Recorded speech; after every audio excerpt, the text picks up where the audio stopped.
All right, let's talk about something that every data professional has felt deep in their soul, that middle-of-the-night alert for a broken pipeline. You know the one I'm talking about? It ran perfectly yesterday, but today, it's all red lights and angry emails.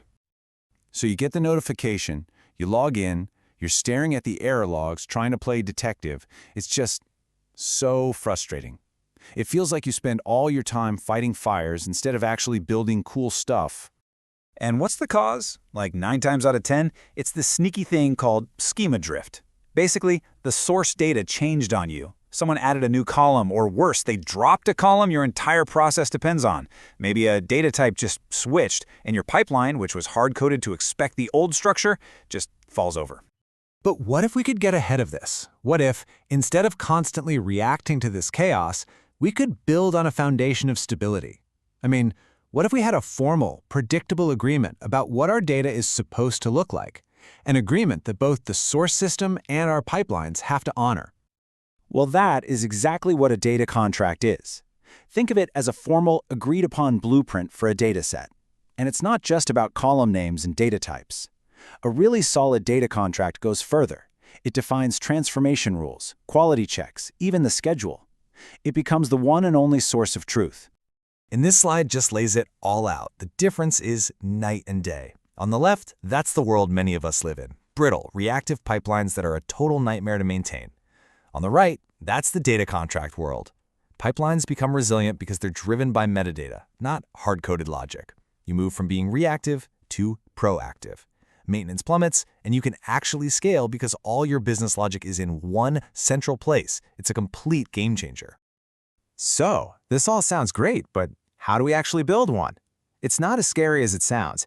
It really just comes down to nailing a few core components. You can think about the design in 3 main pillars. First, generation. You are not going to sit there and manually type out the schema for a table with 200 columns. No way. This has to be automated, a script that just reads the source and generates that first draft for you. Second, validation. This is the human checkpoint. A data steward or the data owner has to look at it and say, yep, this is correct, approved. And third, storage. The contract has to live somewhere central, somewhere versioned, like a good old SQL database where all your other processes can get to it. And for anyone familiar with relational databases, this model makes perfect sense. It's so elegant. You've got a table for your datasets, the entity, and another for all the columns in that dataset, the entity column. But check out the last 2 tables. This is where the magic happens. Rule definition is your central library of rules like, say, trim whitespace. You define it once. Then the column rule table just links that rule to all the specific columns that need it. No more copying and pasting the same logic all over the place. Okay, but creating the contract is only the beginning. To really work, this thing has to be a living document. You can't just set it and forget it. It has to be managed properly. And 2 things here are absolutely non-negotiable. First, versioning. Source schemas change. That's a fact of life. So when they do, you create a new version of the contract. You never just overwrite the old one. Why? Because you might still have old files you need to process using that old contract. Second, that metadata store has to be widely available.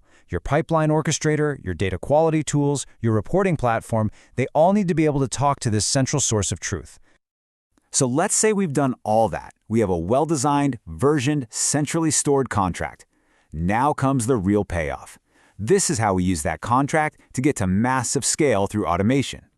Think about the pain of onboarding a new data source right now. It is so much manual, repetitive work, isn't it? Creating the staging tables, writing the cleaning procedures, building the load scripts. It takes forever, and every manual step is a chance to make a mistake. Well, we can flip that entire process on its head. We can use the data contract as the blueprint to automatically generate all the SQL code we need. The contract stops being a passive document and becomes an active part of your development workflow. And here's how it works. It's a pretty simple 4-step dance. A scripting tool, let's say PowerShell, goes and fetches all the metadata for a dataset from your contract store. That's step 1.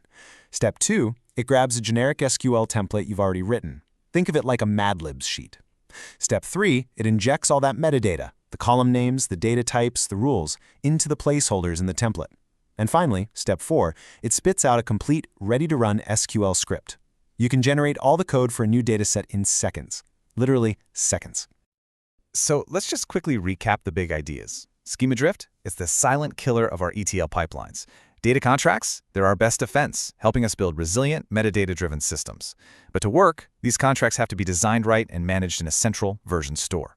And the ultimate win? Using those contracts to automate code generation, which just turbocharges your entire development process.